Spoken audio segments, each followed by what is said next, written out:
Assalamualaikum warahmatullahi wabarakatuh.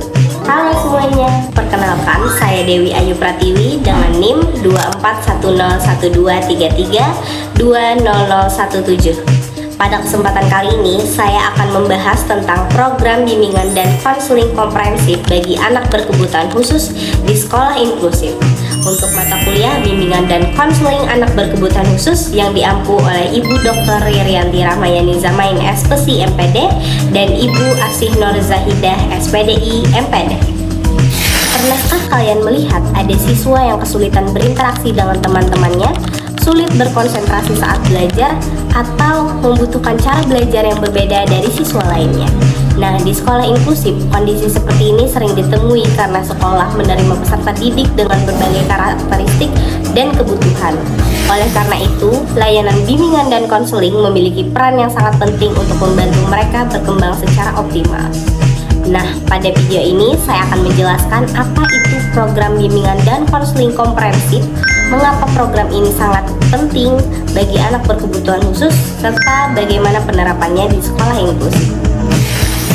Teman-teman, sebelum kita membahas program bimbingan dan konseling komprehensif, kita perlu memahami terlebih dahulu apa yang dimaksud dengan anak berkebutuhan khusus atau ABK. Jadi, anak berkebutuhan khusus adalah anak yang memiliki karakteristik tertentu yang berbeda dari anak pada umumnya, sehingga memerlukan layanan pendidikan dan pendampingan yang sesuai dengan kebutuhan mereka. Anak berkebutuhan khusus dapat berupa anak dengan autisme, ADHD, tunanetra, tunarungu, tunadaksa, tunagrahita, kesulitan belajar, maupun anak dengan bakat istimewa.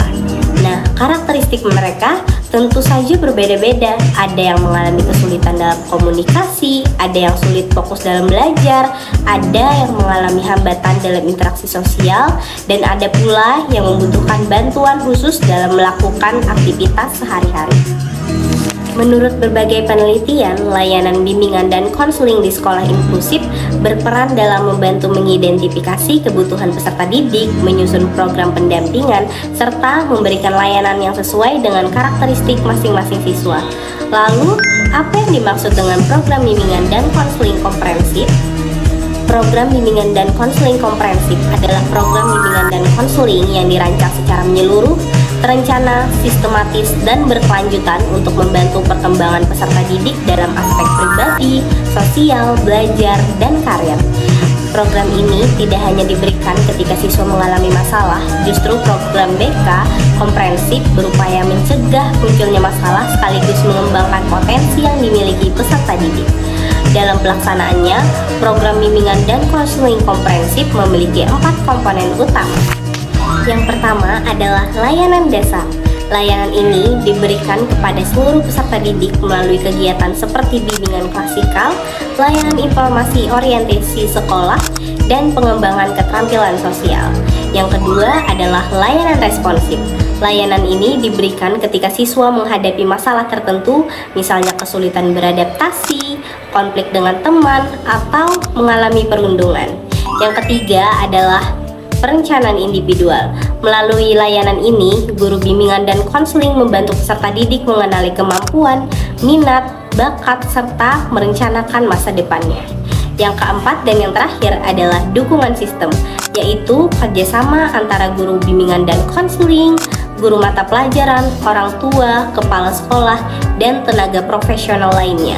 Kolaborasi ini sangat penting karena keberhasilan layanan bimbingan dan konseling tidak dapat dilakukan oleh satu pihak saja.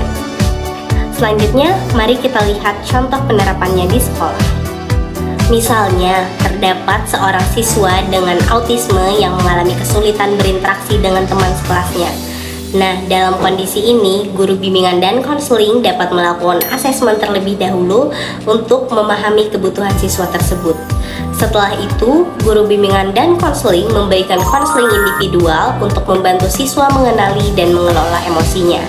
Selain itu, guru bimbingan dan konseling juga dapat mengadakan bimbingan kelompok mengenai keterampilan sosial sehingga siswa belajar berkomunikasi dan bekerja sama dengan teman-temannya.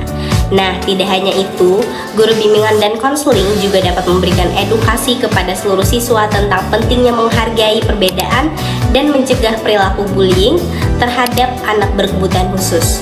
Langkah berikutnya adalah bekerja sama dengan orang tua agar strategi yang diterapkan di sekolah juga dapat dilanjutkan di rumah. Dengan demikian, perkembangan anak dapat berlangsung secara lebih konsisten di rumah dan di sekolah. Nah, penelitian menunjukkan bahwa kolaborasi antara sekolah, guru BK, guru kelas, dan orang tua menjadi salah satu faktor penting dalam keberhasilan layanan bagi anak berkebutuhan khusus. Namun dalam pelaksanaannya masih terdapat beberapa tantangan, misalnya jumlah guru BK yang terbatas, kurangnya pemahaman tentang kebutuhan khusus peserta didik, serta belum optimalnya koordinasi antara sekolah dan keluarga. Oleh karena itu, diperlukan peningkatan kompetensi guru, dukungan kebijakan sekolah, dan keterlibatan aktif orang tua dalam proses pendampingan anak. Nah, dari pembahasan tadi dapat disimpulkan bahwa program bimbingan dan konseling komprehensif merupakan bagian penting dalam pendidikan inklusif.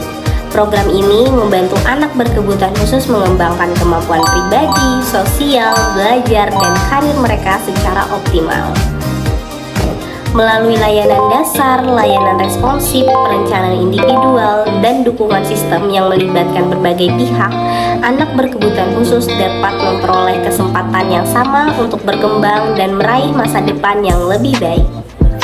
Semoga semakin banyak sekolah yang mampu menyediakan layanan bimbingan dan konseling yang inklusif, ramah, dan berpihak pada kebutuhan setiap peserta didik. Terima kasih atas perhatian teman-teman. Wassalamualaikum warahmatullahi wabarakatuh.